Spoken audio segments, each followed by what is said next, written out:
are listening to the Moody Girl podcast with me, Emily Fazer. Throughout this series, we're going to be opening the minds of experts and delving into the world of alternative healing methods. So welcome listeners to the Moody Girl podcast. We're going to start it a little bit differently today with Carly Ann, who's going to lead us on a somatic awareness meditation. Take it away, Carly Ann. So first, I would invite you just to check in with yourself. So a kind of snapshot, if you like, of just asking yourself how you're feeling. It's definitely something we don't do enough, and you can just sit, stand, lie down in a way that feels good for you. Just taking that moment to check in with how you're feeling.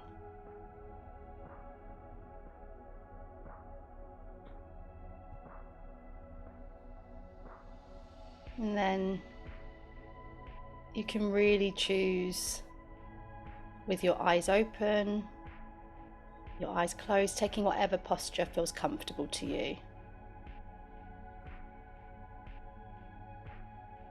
And since you've named and noticed the current state of your body, how you're feeling, you can just take a breath and acknowledge where you're at. No judgment, no need to try and change it. It just is.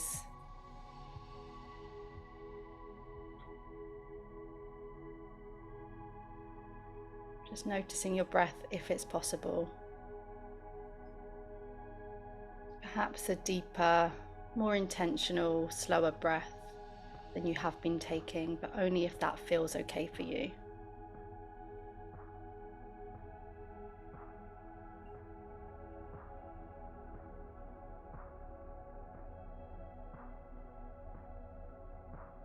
And just scanning your body, see if you can notice any sensations. See if you're sensing any tension, any stress, any irritation.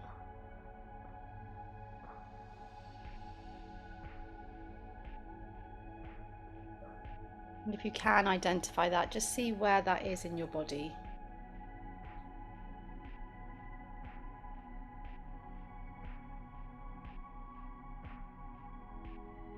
If you're not connecting, if you're feeling numb, that's a feeling as well. So you can just connect with that feeling of numbness. If you're feeling impatient to get through this exercise, you can connect with that feeling of impatience. Just notice it. But whatever you're noticing, just place your hand on the body area where it feels most present.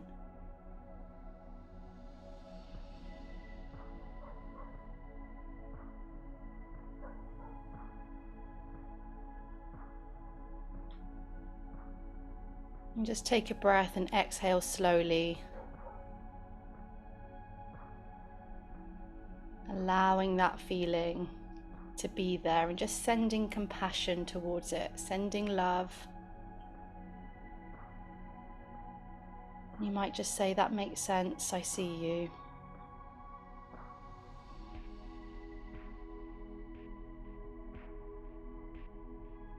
And now I just want you to feel your feet on the ground. Really feel them. And if you're laying down, you can bend your knees and place your feet on the bed or on the ground. And gently push your feet into the surface. Almost as if you're walking on the spot.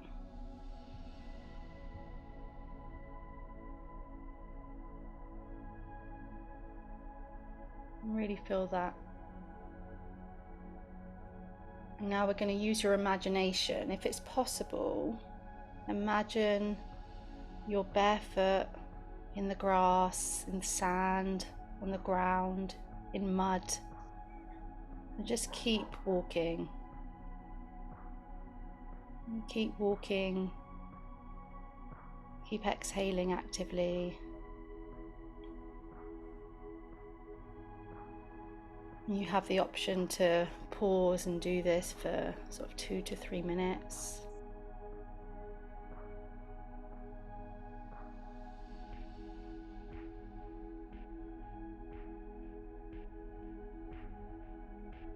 And just pausing and really noticing the ground beneath you, wherever you're connecting to what you're laying on, leaning on. I want you to receive the support of that. See if you're able to receive the support and notice that you don't have to do anything.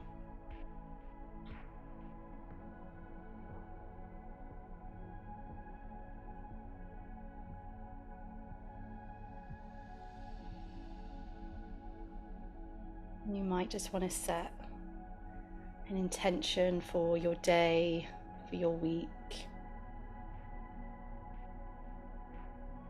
And just noticing this is just a step in coming home to your body.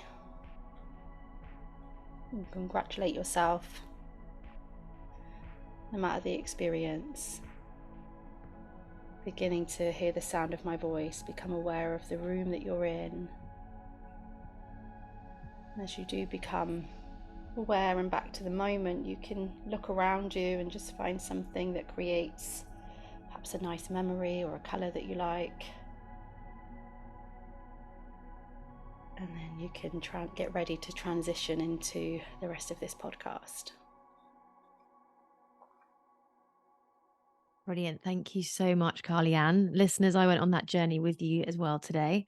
So I'm going to learn as much as everyone else listening today, because this is a totally new practice that I've never heard of. And you're the first person I've heard of that's doing it, Carly Ann. So yes, we're really, really excited to delve into all things somatic attachment therapy today. So can you start by telling us a little bit more about your work? How did it start? How did you get involved in it? And, tell us your story. I mean, like many people I'm sure that you speak to, it did start with my own experience, my own journey of just really painful patterns in relationships, in dating, especially romantic relationships. And it was those rock bottoms over and over again, And then, I went on a journey myself of personal development, of healing attachment wounds, all of these words that I'm sure you want to dive into. And at the same time, working on my self-esteem are all so interconnected. As I work on one area, I'd become aware of another area. And at the same time, I've always worked in a helping profession. Since the moment I came out of uni, always dreamt of that. And I don't know if that is that wounded healer thing that we hear of, perhaps childhood, there was a lot of like substance misuse, mental health. And so I was always were the areas I was going to work in. And then at the back of my mind, I always had this dream to be a coach. And then I think just really naturally through my own experiences, which I'm kind of being a bit vague about at the moment, because I know that we're going to be diving into these things. So if anyone's like, Fine. okay, tell me more. I know that we're going to be exploring that. So I'm just sort of giving you that overview. But really naturally through these two areas of my own experience and working to help people change, whether that was, mental health, whether it was substance misuse, and now obviously relationship patterns, self-esteem, they just collided, and through what I was interested in and learning and putting out there, that just attracted people similar to me. I'd never want to say the same, but similar experiences for sure. And that was just quite natural. Wow. I think it's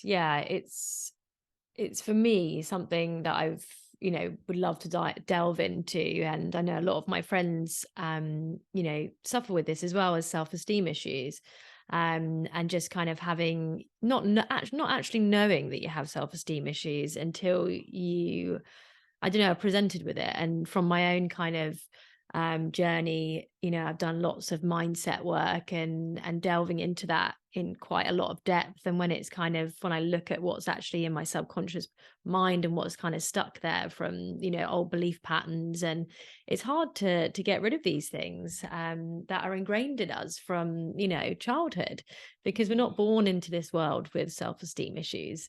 We're not born into this world you know needing substances. And so it's such a heavy topic, but also something that's just so interesting and so vast of where we can go with this conversation today. Yeah. So I mean, if we strip it back to the basics, like, what is somatic attachment therapy, like the Yeah. basics of it, if you could explain it for me and the audience today? Yeah. And I would love to say there was a point where I had no idea what it was either. Okay. And I wish I could remember what I was Googling, because I've got two experiences like this where I've Googled something and then kind of this dream thing has come up. But I don't know what I Googled, whether I Googled like somatic or attached, like I must have something. And then anyway, this course came up through the Embody Lab, which is somatic attachment therapy. I didn't really have to read much before I was like, this is it. Like I know for sure. I think the best thing is just to look at them sort of separately for a moment. Hmm. So, with attachment wounds, pains, trauma, we're really looking at experiences that we've had in our past of where we've not been seen, met. There's probably not been enough, or there's been too much, in terms of, yeah, having your needs met, you Hmm. know, Hmm. the safety that you experience in your life. And it's really seeing that play out today, still seeing that play out in current relationships. And we hear people talk, right, about I keep attracting the same person, or I'm getting triggered by the same things. And so usually we can see that we're holding on to something there. So with Okay. attachment trauma, the past is showing up in your current relationships, Hmm. you know. And then we have somatic work, and it does actually involve the talk therapy as well. I've got a background in cognitive behavioral therapy, Okay. so it's literally the perfect combination if you ask me. But the somatic work is very much about exploring the body. So it's not just what are you thinking, let's reframe.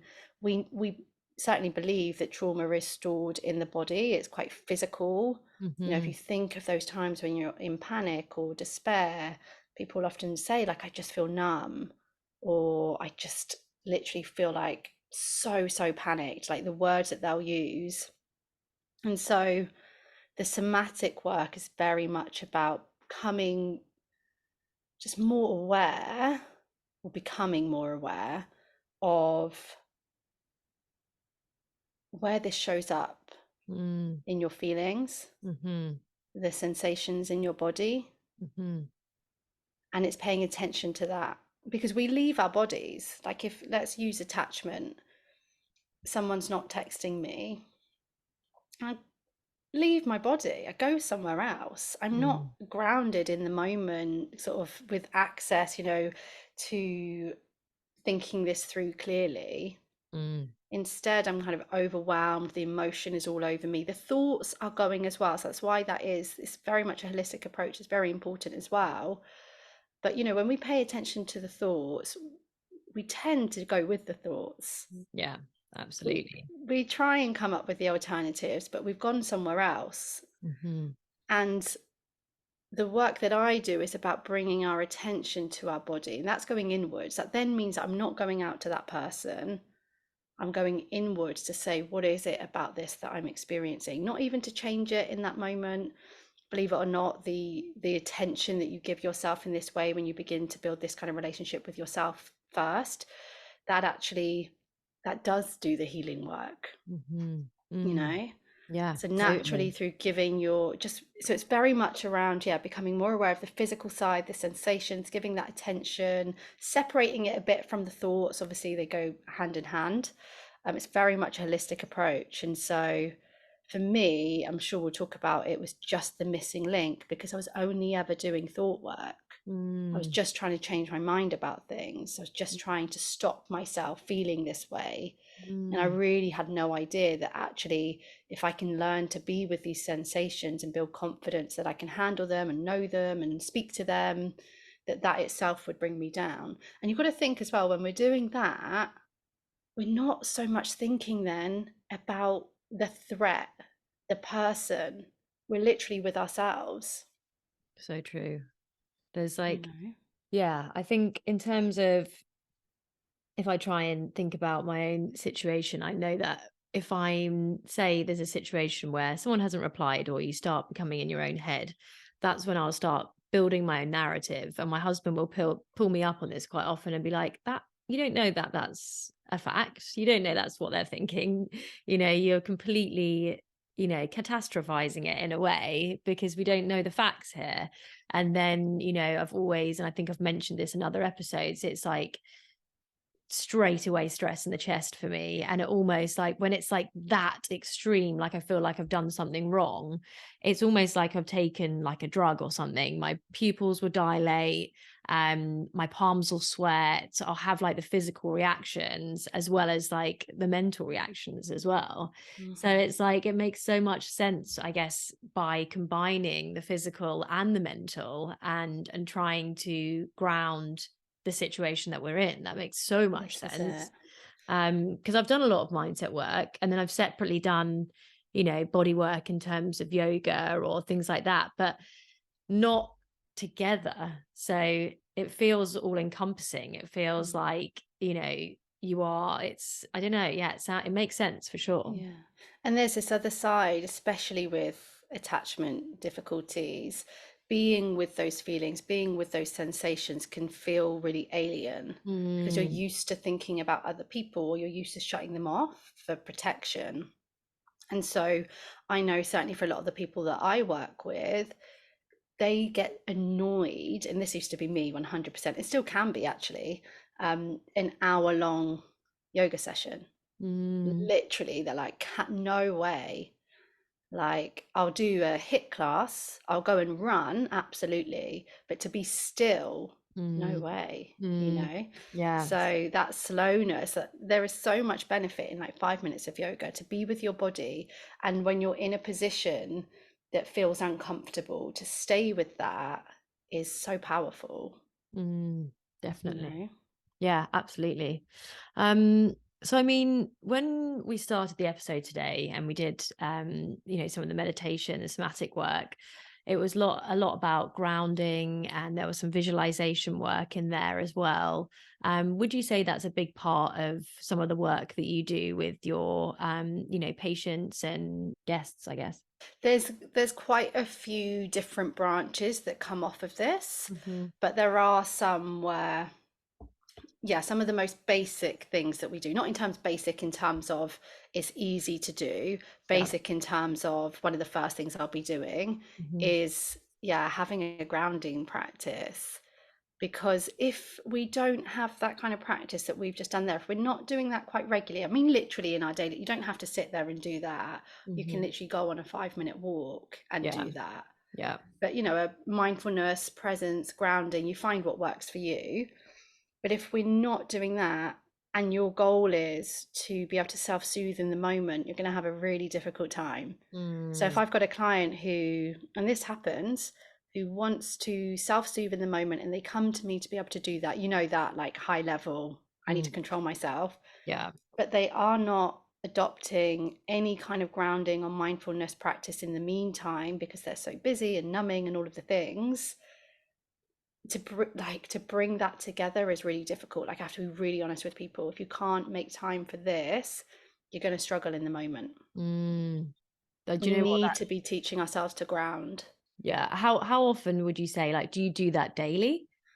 I do it daily in the sense of, I'm sat here with a coffee. Like, that daily coffee for me is very intentional. And it's Mm, one of my first ever practices actually of being mindful. And I'm sure that even here, I mean, it is just the first one that had the time to have today, but I'm sure it's also me having it here. It's that sense of safety. You don't have to take time out with these practices because you could do it on your commute to work. You Mm. can do it, like, I would love to say, yes, do it daily. But honestly, so I've got the attachment recovery gym. It's a membership for like somatic practices, and it's a gym. Treat it like a gym.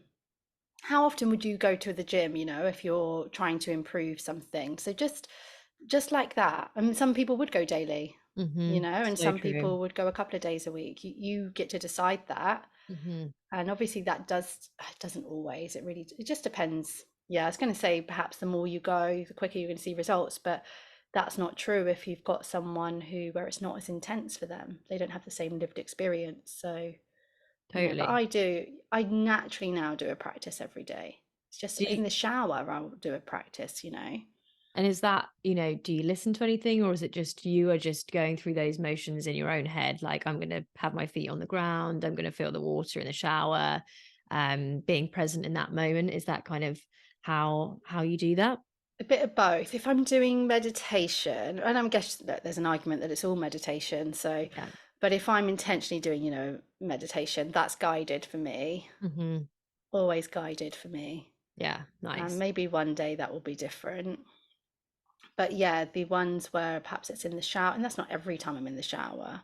It's just, do you know about the book Atomic Habits? No, I haven't. By the way, I've got a pen and pad here, so if you see me writing, it's just I want to No, no write problem. notes and make. Yeah, carry on. Yeah, I do the Atomic same. habits. Yeah, and it's just about forming new habits because I'm all about, for me, Mm, when it comes to this work, I'm all about habits. I really, really yes. believe that that makes a difference.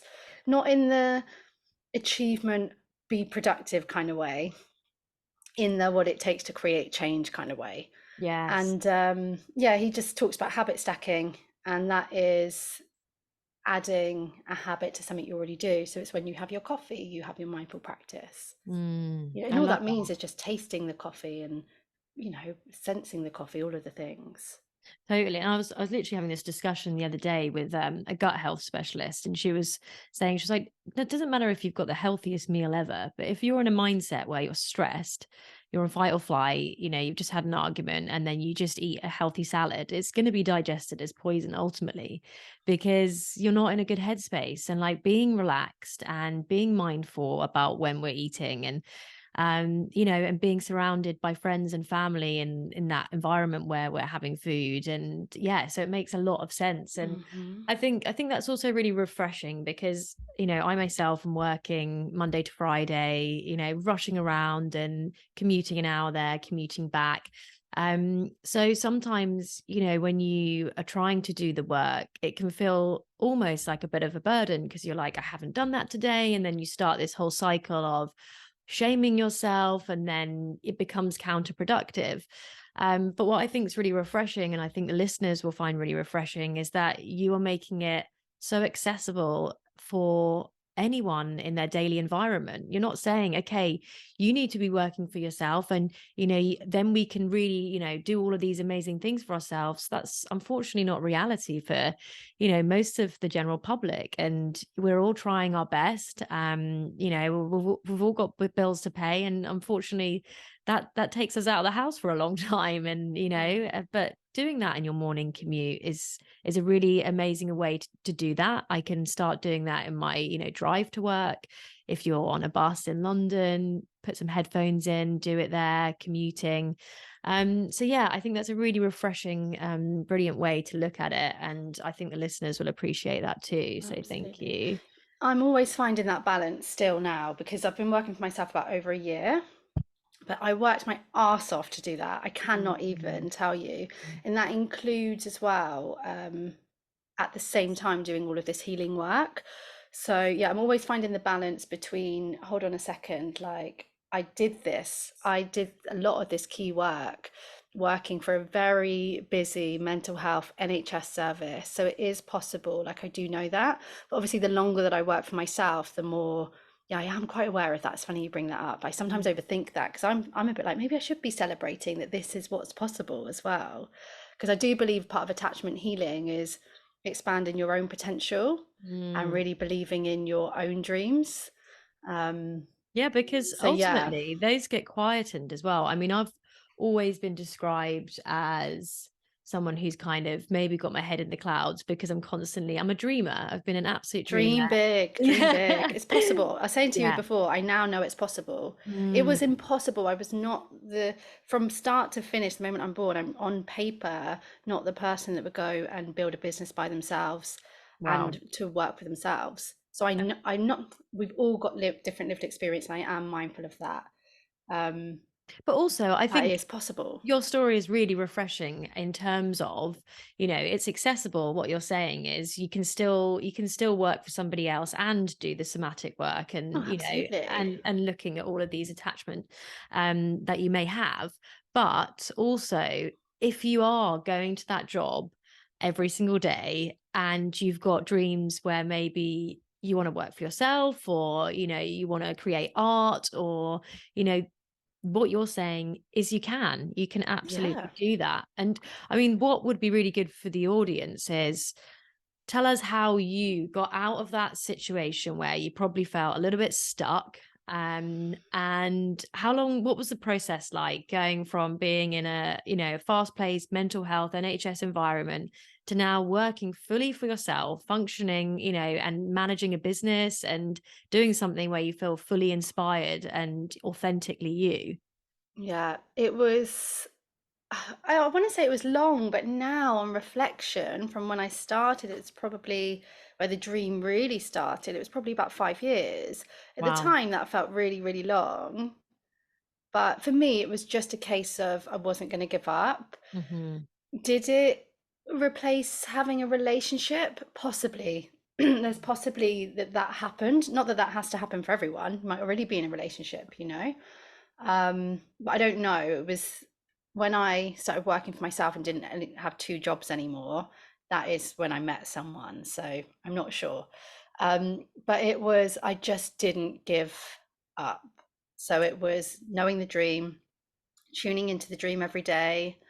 Anytime that, I was saying to you earlier, when I got to a point in my job where the more aware I was of my dream, the harder it was to get up and go to that job.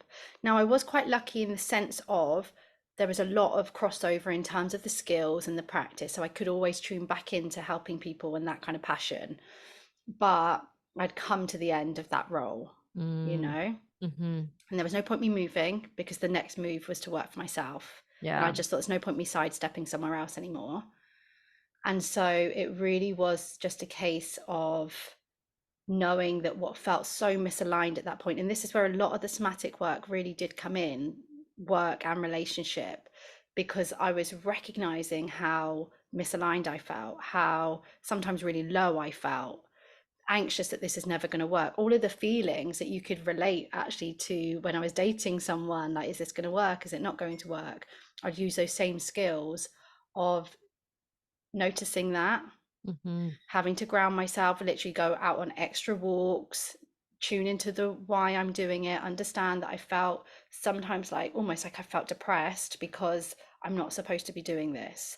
So it was Mhm. really listening to my emotions, but not following them, and just, I have to say, just not, I just wasn't going to give up. Mhm. I wanted something bigger. And for me, part of that journey was I have to build something for myself so that if I am ever on my own, again, like if I go through a breakup again, or when I eventually meet someone, they can't be my whole life anymore.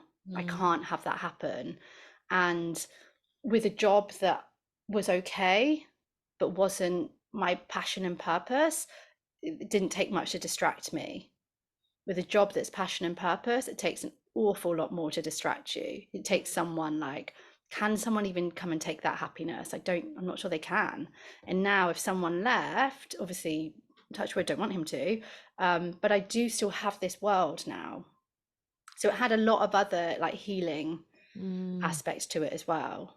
Yeah, totally. And I guess, like, for the longest time, you know, I don't know if this is just like a girl thing in the UK, but I swear to God, like, all of my husband and his friends, they've got a million hobbies. And growing up, and this could be a super generalization of just the people that I've hung out with, but as girls, we've been like, oh, we don't have as many hobbies. Oh, I don't know what my passion is. And, sometimes I feel that you'll just be like, I really want to do something, but I don't know what that is. Um, Hmm. and for me, I've always known that I wanted to do podcasting. I did it at university, wanted to do radio. I've had it in all of my teenage diaries, all of it, but I just ignored it for the longest time because I was just like, that's just completely ridiculous. You can't do a podcast, you know. Um, and if I probably started in 2013 when I did it at university, who knows what would have happened. But, I know that here, feeling. Yeah. here we are now. Um, so yeah, so I mean, I guess for anyone who's listening who maybe hasn't quite yet found that thing that, is their passion, do you have any advice for that? Just the niggle, like what's the niggle? Because, like I said, there was always a niggle about coaching. For you, there was that niggle about podcasting. So, is there any niggles? If there isn't, experiment. Tune Mm, into what you have a sense, and this is great somatic work. What do you sense? Is there any inner knowings of what you think you would enjoy? Have you seen someone else and thought, I really want to try that? Or is it that there's something that you used to do that you'd love to do again? Podcasting is a great example for you, you know. yeah. So I think the niggles, and we have to follow the membership used to be called Follow Your Fire. We have to follow that fire. It's following that niggle. And for me, it was a breakup when I was 29, and I had a niggle throughout that relationship that this isn't it. I ignored it for the self-esteem, the attachment issues. I was just attached to this person. And then when I got out of the shock of that relationship, like the breakup, when I got out the shock of that, and I was able to admit I really ignored a lot of signs there, I then said, well, what else are you ignoring? And Mm, it was like, that I just want to be a coach. yeah. And that wasn't necessarily my own business. I had no idea. My journey of starting a business is not one I would recommend to anyone. It was just throwing things. Um, I didn't even know really what it was to be a coach. I just always had, just don't know. I just remember being like, I want to be a life coach. I used to Google like life coach. Oh, wow. And what Yeah. age, And what age did you start kind of Googling that? honestly, I could early 20s. I went to like a couple of things about life coaching and then would go back to my job. Wouldn't was embarrassed about it, so wouldn't really tell people, didn't tell people I was into self-help. I remember going to a meeting with this life coach once, and I was going just actually to find out a bit more about it. Obviously, she thought I was going to for her to be my coach. So just little things like that were Mm, just there all the time. But coaching then, it just wasn't a thing. So I had no idea. Had it been now, there's a lot of, I only have to sign up to a course, right? yeah, There's totally. workshops everywhere, but that just, it didn't exist. Yeah. And then also it makes it so much more in your head, I guess, unachievable because you're just like, and that was the same for me. I was just like, I got first in university. I was the only one in my course that did podcasting. Everyone was like, podcasting, that's like so random. And my university lecturer was like, you need to go and do this outside of uni, like 100% do it. And rather than having that like belief in myself, I just went down the conventional route of getting a job in an advertising company and working in media that way. And the patterns that I'm seeing in my life are very much that, just when I'm about to maybe start something, then I'm like, oh no, actually, I'm not good enough. Like, let's go down the conventional route because we need to pay bills. And I think that's how it is for a lot of people. Especially because if you've been wearing this mask for a really long time, say with a group of friends, say in your work environment, say with your family even, and actually underneath it all, you really just want to, I don't know, grow your own vegetables and Yeah, live a quiet life. Um, but this whole, exterior has been created from years and years of living a life that's not authentically yours. exactly. And then trying to explain that to people and the reactions, it's, people are just confused about it. And I think that's because they're not being honest with who they really are deep down Mhm. inside. And we're all just on this continual, path, which is, and I feel like it's, especially in the UK right now, like it feels like it's turning into like a mini America in like this work pattern where like, I mean, in America, my dad's half American. It's very much like, um, go to college, like you have to go to college. And then, you can't even get an entry level position in like America without, a college degree, which is Really? just so expensive.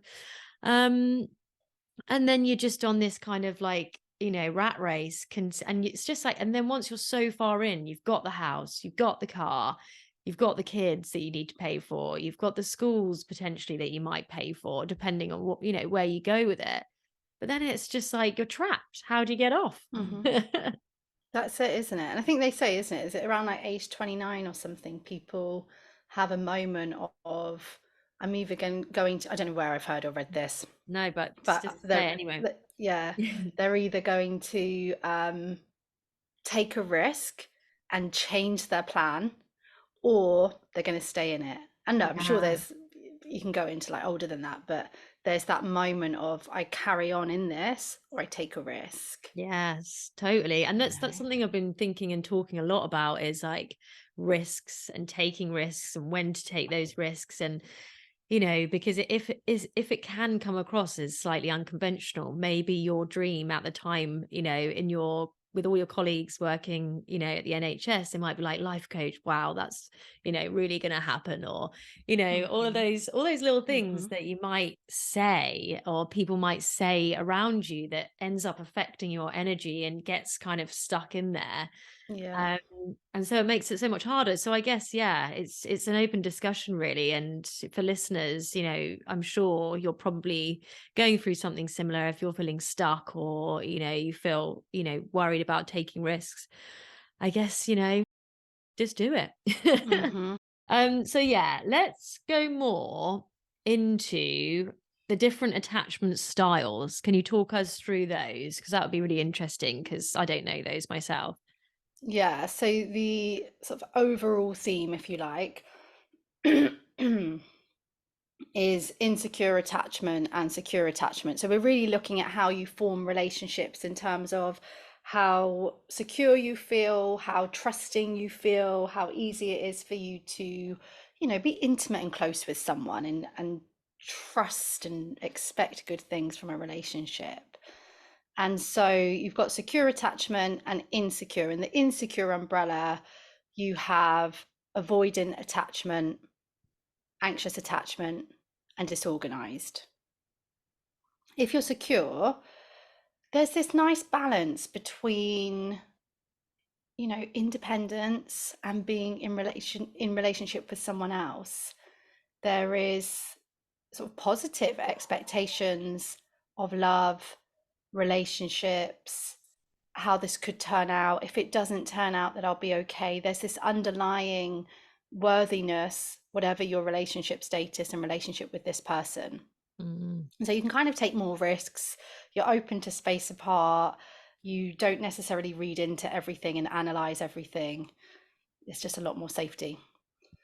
For Um, insecure, gone. no, no, you go. Oh, for insecure attachment, let's go. So there is here a theme of a fear of abandonment, not trusting, Hmm. the Hmm. goodness of relationships and connection because of past experiences. It makes a lot of sense when you really break it down individually. And so the anxious is very much around managing that fear through wanting to be close in terms of proximity, really needing that person, a person close in order to feel good enough, in order to feel like I'm not going to be left, I'm not going to be on my own. So they tend to really struggle with the fear of being left alone or being left at all. Hmm. And yeah, a lot of the feeling is quite high in terms of the emotion. It's very intense, it's very painful, acting out of character, especially when triggered, and just reading negatively into what most things mean, whether that's a facial expression or a reason for them not messaging, whatever it might be. Avoidant tends to be, again, negative expectations of love, relationships, but their strategy is to keep people at arm's length, whether in relationship or out of relationship.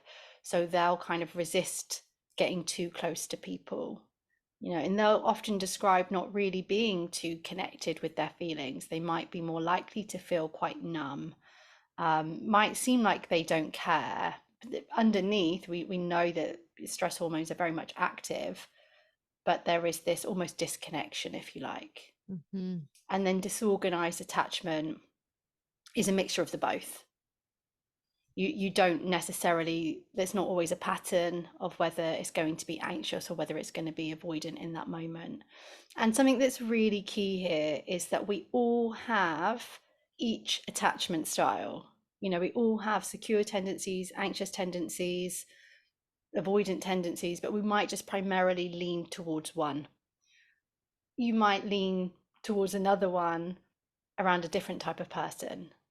So I don't, as much as I'm an attachment coach, I do try to avoid people labeling themselves too much, because it's more about, well, in the relationships that matters to you and in your life, what strategies are showing up and where. Are they anxious strategies or are they avoidant strategies? This is secure strategies, so we can lean into that. That's really interesting, actually, because I was kind of thinking as I was looking into your work that maybe, you would have, like, everyone has their label, whether they're like an anxious, or avoidant attachment styles. So it's interesting that you say that, because that was going to be one of my questions. Could you say what attachment style I am? But yeah, that makes so much sense, because it does change. And also, when we're around certain people, it can trigger certain things, whether it's our family, because we go back to our inner child, our partner, because, we can be 100% ourselves. They've seen, the highs and the lows, because they're the closest ones to us. And then certain friends, jealousy may come up, or feeling competitive, or all of those different things. So yeah, I guess it's a broad spectrum, depending on how many relationships you have in your life. Absolutely. And we often don't want to admit that we're anxious because of the neediness, the jealousy, and we're so told that those things are like awful, aren't we? Especially, I Mm. would say, especially girls or women, Yes. from that young age of like, it's terrible to be jealous. It's the worst thing in the world. And so if someone's really struggling with that, you might really keep it to yourself. On the flip side, avoidant really gets that villain label that it's Mm. bad and cold and you don't care. It's really just not the case, you Hmm. know. I did Yeah. a post recently. It's mainly TikTok this happened, and I basically said like avoidant people get the reputation of being a villain, and just spoke quite kindly about avoidant people. And so many people were just like, couldn't see it, just absolutely shut off to thinking that this could be someone with experiences and feelings. And it was almost like seeing them as very intentional of going Mm. out their way to hurt people's feelings. And I just don't see it that way. Not Yeah. really, I don't mind if people don't see that on social media.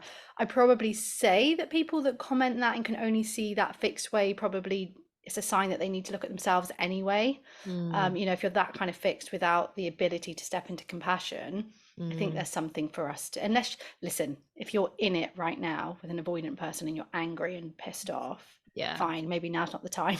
Yeah. No, totally, totally. I know one of my close friends, and I've just realized that she's really gonna love this episode. But yeah, so she's going through a breakup right now, and she's kind of realized, she's like, we are totally different in terms of our attachment styles. She was like, he's avoidant, and the way that she's kind of dealing with it at the moment, and we had this discussion last night, is just with so much compassion. She's like, we realized, I don't feel angry at him about that in the moment. Yes, and like, it was a toxic environment and relationship for us, but now I just understand why we weren't compatible. Mm, And I think that's a really good way of looking at it, because, who knows what's happened for that person to in their life. Why are they avoidant? Those are the questions we should be asking. We're, as to take it all the way back to our initial discussion, we're not born like this. This is something that has happened to us over time, whether it's something in the home as a child, whether it's at school with friendship group. Something has happened to make people the way that they are in their own attachment styles. and mm, and I guess leading with that, with compassion, and and that's definitely something that I've learned from you today, and also my friend, because I felt as a protective best friend, almost like, oh, I'm really angry for you, and she's like, I'm not, like, this Yeah. wasn't supposed to be, and that's okay. um It yeah. makes me think it's no reason though to stay in an unhealthy situation, because there's a fine line as well. Like I know that a lot of people will talk about narcissists. There's a very fine line, but Yeah. not every avoidant is a narcissist. I think that's very clear to say. Hmm. Um, but it's no excuse to stay in a situation, Yeah. Hmm. because you understand someone. And I'm talking about if it's severe, if it's really hurting you, if you're, and there's no working through this and you're the only one doing the work and things like that. Because both me and my partner, I mean, just because it's so normal, everyone does, um, have tendencies to be avoidant and anxious, Hmm. and if I was to finish it with him, even in the early stages, because of the signs of avoidance that I saw, I wouldn't now be in this relationship with someone where it's mostly very healthy and secure. But Hmm. yeah, of course, there's times where I felt it like last night and this morning, I could feel the anxiety in me rising up, but I haven't gone into, maybe I did a little bit over apologize last night. Maybe I did. Um, but to this morning, I could still feel this anxiety. It was so silly. He doesn't often tell me if he's upset about something either. Okay. And I could see that it was so silly. It was literally end of a very lovely night we'd had. It was over the telly. Like, we were laughing afterwards because it really was over the telly. But he very rarely tells me he's upset. And I said to him, you don't have to tell me you're upset, but I know energy. I can't prove that you're upset. I can't prove, but I know energy. And he just said, yeah, I was upset. And it was such a big deal for me because I was like, oh my God, I wonder if that was a big deal for you. I didn't make too much of a big deal, but I was like, wow, he's never done that. He's never really said, you can't have never been upset over a year. Yeah. So like you're holding stuff in, or it's how he expresses it. I don't know. And so it's a big deal that he did that. And I just wanted him to feel safe enough to say that, so that he Definitely. knows he can say that around me. Hmm. So I literally was like, oh my God, well, thanks for telling me, because I wouldn't have had an idea of what it was. It was just that I said, yeah, let's watch this. No, I don't want to watch it. Hmm. It's just a quick changing his mind. And it just pissed him off a little bit, Yeah, you totally. know? But yeah, And that's, I think, so important though, because like in so many relationships, when that communication or breaks down and you are avoidant, say you're both on the have avoidance tendencies, then it can just be so many miscommunications building up, building up, building up, building up. And before you know it, then it's like, oh, bugger, like, I don't even know who you are anymore. And are we even connecting? I didn't even know what mm-hmm. you're thinking in this moment. Like, obviously, we're not always going to know, but, I feel quite secure in my relationship that I know, that we're so open, a bit too open at times, Yeah, yeah, that I pretty much know what he's thinking. And if he's pissed off, I'll know. So I think it's yeah, really a really good topic, because a lot of people who I know in relationships, it's about learning to trust in that moment, as you say, and you yeah. created that environment for him to actually open up and say, yeah, I was a bit pissed off Yeah. actually. And it passed, like, but then I have to look at and this is where the somatic work comes in, because I then have to look at what's happening with me in that moment, which is like the fear of upsetting him. Oh my God, is he going to leave me now? Does he not want to be? That's Mm, the anxious thoughts, the anxious attachment. yeah. But through and even today, what I was going to say is I could still feel it this morning. And all I did is just thought, well, where can I? And I could really feel it in my chest. Hmm. But because I'm aware of that, I was able to pay attention to the feeling in my chest, remember secure attachment, which is no, he just got a little bit pissed off, and that's really normal in a relationship. And he's returned back to a secure state, hasn't Hmm. stayed in an angry state. But I know that my reaction, I did it a bit last night, is to kind of, if I wasn't aware of it today, I'd probably be so nice to him. Mm, I'd be like, do you want a cup of coffee? Do you want me to do this? Do you want me to do that? But I'm not going to do that today. I'm just going to be like normal with him, you yeah. know? But Yeah. there's some intention behind that for me to not go into, I don't need to make up for that. It was silly. But for an anxious attachment, that's not silly. Mm, That's like your relationship is on the line, absolutely. if a anxious attachment, if you sense someone might be a bit upset, it comes all about me. It's about my worth. It's about this relationship ending. And so even tiny little things like that can just send you over the edge. And if you don't have that awareness of how you're feeling, of also where your thoughts are going, you'll just go with it, Mm. and Yeah. I could literally be shut down now, like, oh my God, he was upset with me, he was upset with me. And he probably wouldn't have been able to say that because I would have been defensive, all of those things. And it could have ruined your whole weekend. I know, like, Honestly, can't it? one thing like that can happen for me, and I'm just like, well, that's it. Like, everything's fucked. I Let me feel. tell you, yeah, a year ago, not a year ago, years ago, I would not have been able to sort of come back from that. I probably think what I would have done to cope with it is I would have gotten a strop first. You're annoyed with, oh yeah, that's what would have happened. I would have gotten a strop, and it would have been my feelings we had to look after. Mm.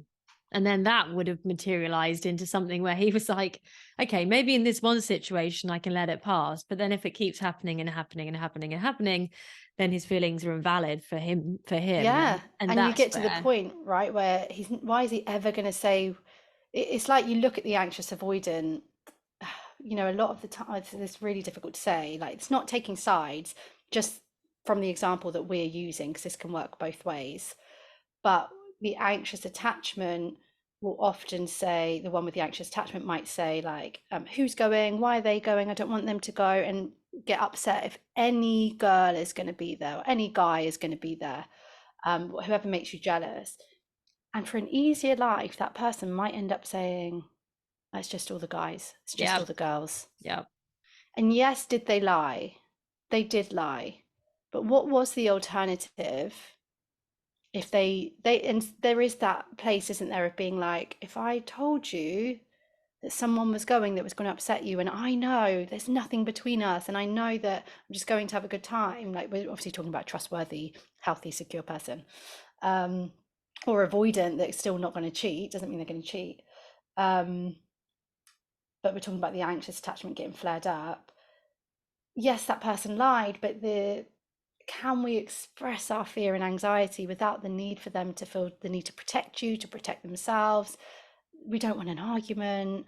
Does that make Mm-hmm. sense? But Mm-hmm. I could give you similar examples as well with the other way around, with the anxious avoidant, where it's the avoidant that's doing something where, of course, they're getting anxious. No, honestly, as you were saying that, I was just like picturing all the scenarios and people that I know and with those dynamics. And I was kind of just like went off in my own head there for a second. 'Cause Yeah, I was just this is. like, it's just these are happening and they're happening before our eyes every Mhm. single moment of every single day, in a work environment, in a home environment, in a family environment, and yeah, it's so interesting to kind of Exactly. look at And it a lot of the from work that I afar. do, the somatic work, is around really noticing. So the awareness part is noticing the shift in your body.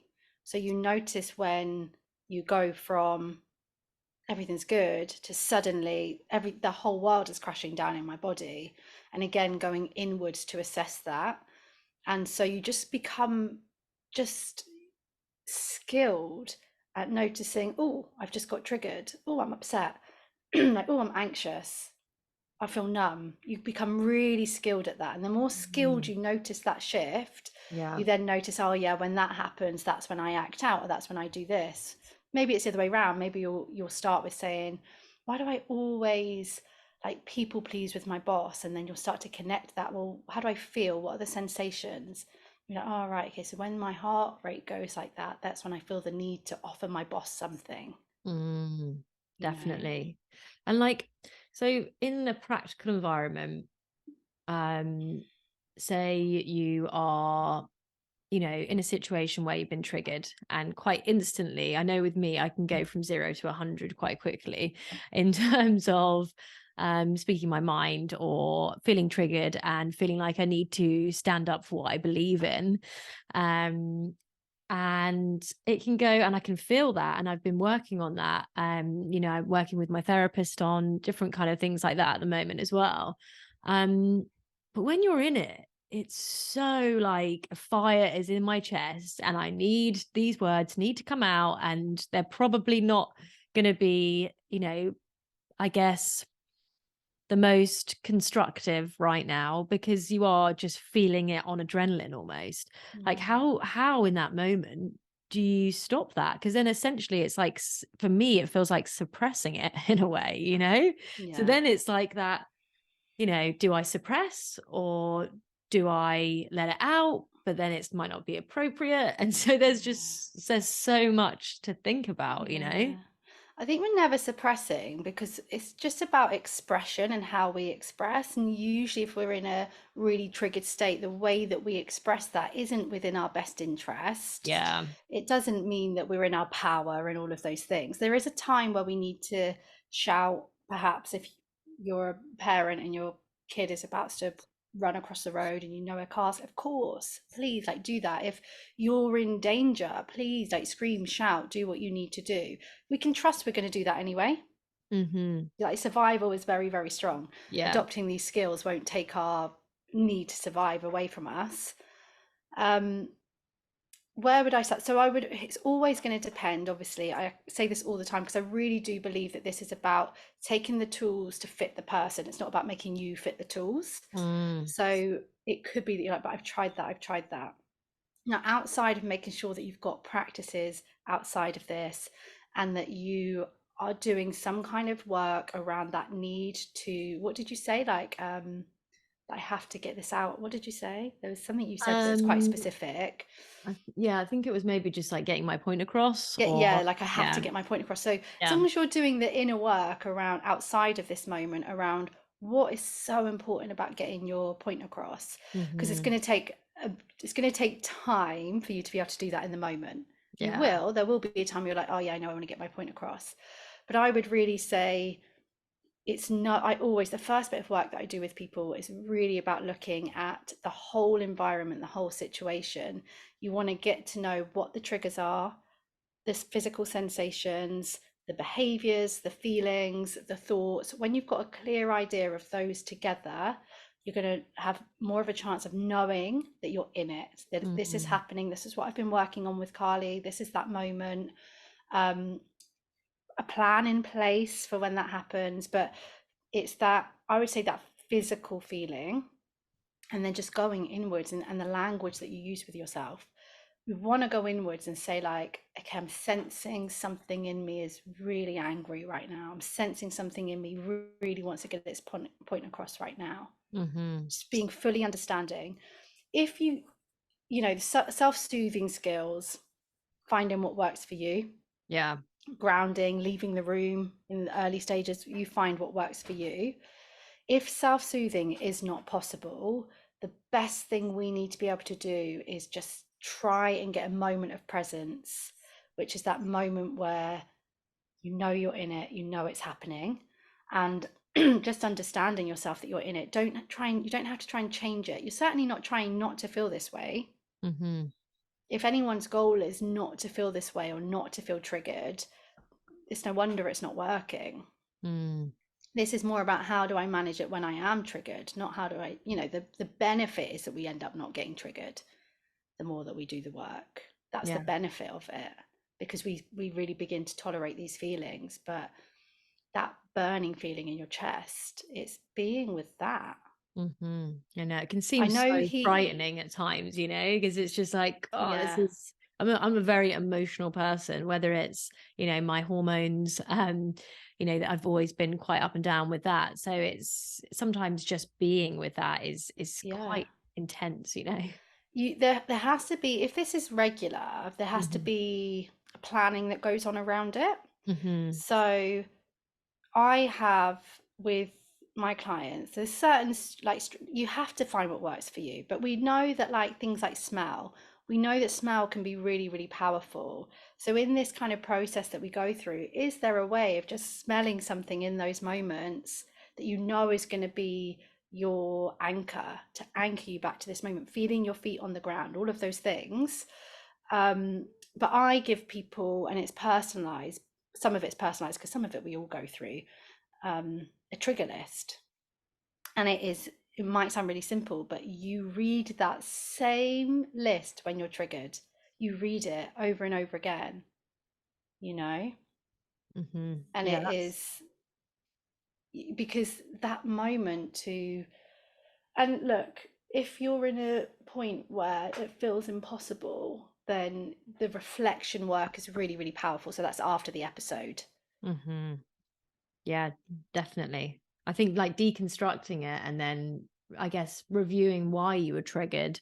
And that's what I have been trying to do recently, actually. I've just got little notes in my iPhone, and honestly, some of them are so funny. I think I've turned my phone off, but I think one of them was like me and my husband were having an argument, and just some of the stuff that I wrote down at the time when I was triggered, it's just I was just laughed at it and like in my Yeah. rational head afterwards, because I was just like being so mean and just like writing all of this stuff down, but it made me laugh. And I went through it actually with my therapist like last week. I was like, okay, let's go through a few of these triggers and then let's like see why I was triggered and stuff. And a lot of it, which we figured out, was from criticism.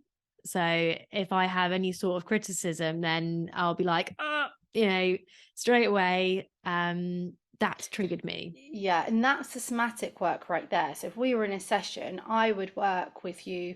You quite literally just showed me what happens, and we don't Yeah. even realize that feeling. There's something in that, right? So Yeah. that's the Yeah. feeling that you're working with. That Mm, that's so powerful, and that will be from the past. I've got no doubt. That mm, need to whatever that was. That's really powerful. mm. That was a very physical reaction. Yeah, You definitely. It know. always is, definitely. And Yeah, I think for a lot of people, whatever happens up here is always ends up coming out physically, for whether it sure. manifests in illness, whether it manifests in anxiety, fatigue, all these different things, brain fog. Hmm. But yeah, honestly, I've really, really, really enjoyed learning with you today, Carly Ann. It's been so cool. And yeah, I mean, for anyone listening, I'm just aware of the time. I know we've been I talking know, we could for probably a while talk so now. much more, couldn't we? But I want to contact you after this actually, because I'd be interested in working with you, as well as Sure. my therapy, and because I Yeah, really, yeah. really am interested in the work that you're doing. I think I could benefit from it.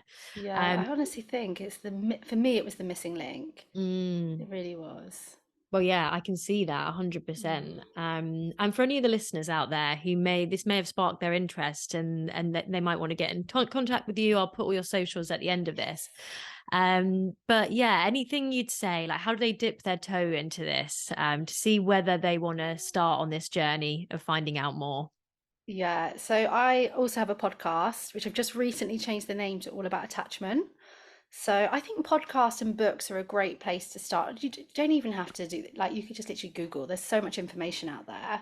I think if you're in it and you know that you want to start practicing the somatic work, I probably would recommend my online membership, the Attachment Recovery Gym, or if anyone's in and around London, I'm literally running in-person events where we're doing somatic work, attachment somatic work, Wow. which obviously you can find all of that through my Instagram, my website, which will link all of that. Um, and it's just, yeah, there's practices in the membership. You can dip in and out of them. Obviously, we'll be practicing it in real life if people can attend that. Now with podcasts, it probably means that everyone's like everywhere. Um, but yeah, they're probably the main places in terms of the actual practice. I talk about a lot of it on my Instagram and things like that, but obviously the practice itself, I've been thinking about maybe doing like a bit on my YouTube about and my podcast about a bit more practice, but I would Yeah. say for now they're good places to start. Yeah, honestly, it sounds incredible. So, anyone listening, if you are interested in Carly Ann's work, I will be putting the socials at the end of this podcast. Thank you so much. Oh, it's been so good. I really, really have enjoyed our conversation today. But yeah, I kind of feel like I want to chat more, but I can't. I know. But I know that feeling. have a lovely day. And Andrew. thank you for just being so honest about like things that are going on, in your private life, and then also Yeah. your story. And there's just so many different amazing things that I've learned about you today. So thank you. Thank you for having me. You're great, by the way. Oh, thank you. Yeah, And really, really great. so are you. All right. Take care. See you later. Bye.